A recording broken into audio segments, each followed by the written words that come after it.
کبھی کوئی اچھی خبر بھی ایک دوسرے سے شیئر کیا کر. ایک چٹان پر حضور نے ایک ضرب چٹان پہ لگائی تو فرمایا لو بھی روم فتح ہو گیا. دوسری ضرب لگائی تو فرمایا لو بھی اللہ نے ایران کی کنیاں بھی ہمیں دے دی. تیسری ضرب لگائی تو فرمایا یمن بھی ہمارا. یہ بخاری شریف میں آپ کو ساری تفصیلات ملیں گی. کتنی دیر کافروں نے محاصرہ کیا. کافر آ کے بیٹھ گئے مدینہ کے پاس. کتنے دن محاصرہ کیا. 2 گھنٹے کسی کو ایک جگہ قید کر کے رکھا جائے تو بندے کے لیے مشکل ہو جاتا ہے. کتنی دیر محاصرہ رہا؟ 1 مہینہ. مہینہ پورا کفار کھڑے رہے. نبی کریم صلی اللہ تعالی علیہ وآلہ وسلم نے اس قحط میں، اس سردی میں صحابہ کا حوصلہ بڑھائے رکھا.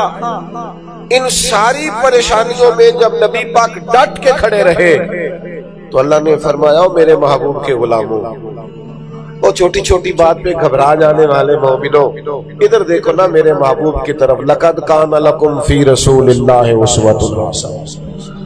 تمہارے لیے بہترین نمونہ ہے نبی پاک کی زندگی. عزم، حوصلہ، ہمت، جفا کشی، فعال زندگی، متحرک وقت، کام کرنا، جدوجہد کرنا. ہماری سوسائٹی میں سب سے زیادہ اصلاح کی ان لوگوں کو ضرورت ہے جو فارغ رہتے ہیں، کوئی کام نہیں کرتے. ہر تیسرے جوان سے پوچھے آپ کیا کرتے ہیں، کہتے میں نے کاغذ جمع کرائے باہر جانا. وہ بھائی جب جاؤ گے تب دیکھی جائے گی، یہاں تو کوئی کام کرو. ایک پیشہ برا ہے صرف، وہ اختیار نہ کرنا.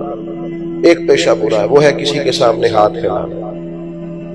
باقی جس نے چوک میں ریڑھی لگائی ہے اور پھل بیچ کے وقت گزارتا ہے، بڑا عزت دار آدمی.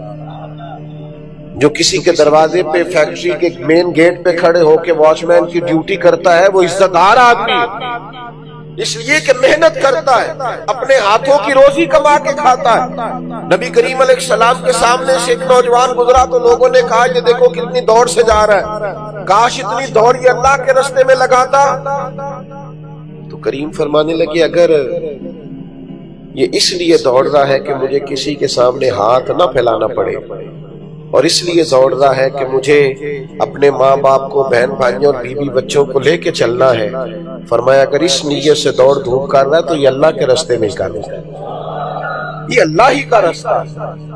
یہ اللہ دین کب آپ کو کہتا ہے سارا کچھ چھوڑ چھاڑ کے مسجد آ جائے؟ دین تو کہتا ہے تجارت ذرا دیانتداری سے کرو، رزق حلال اور طیب کماؤ، جو ذمہ داری ہے اس کو صحیح طور پر ادا کرو. استقامت سب سے بڑی ضرورت ہے. وہ ایک دوست مجھے کہنے لگے میں بڑی کام کیتے نے جیڑا کرنا پیچھے رہ جانا. میں نے کہا ہوں تو کوئی کام نہیں کرنا، ایک ہی کرنا ہے اور صحیح کر کے کرنا.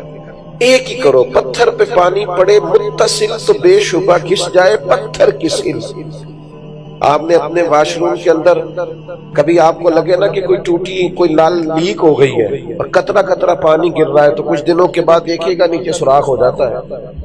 حالانکہ پانی سوراخ لیکن مستقل گرے تو پانی بھی سوراخ کر دیتا. تو بھائی آپ مستقل مزاجی اختیار کریں، جدوجہد کریں. اور دوسری بہت بڑی ضرورت ہماری سوسائٹی کو، ہمارے معاشرے کو ہے خودداری کی، عزت نفس کی. دوسروں کے پاس لاکھوں مال ہے، جو کروڑوں مال ہے وہ اس کا ہے.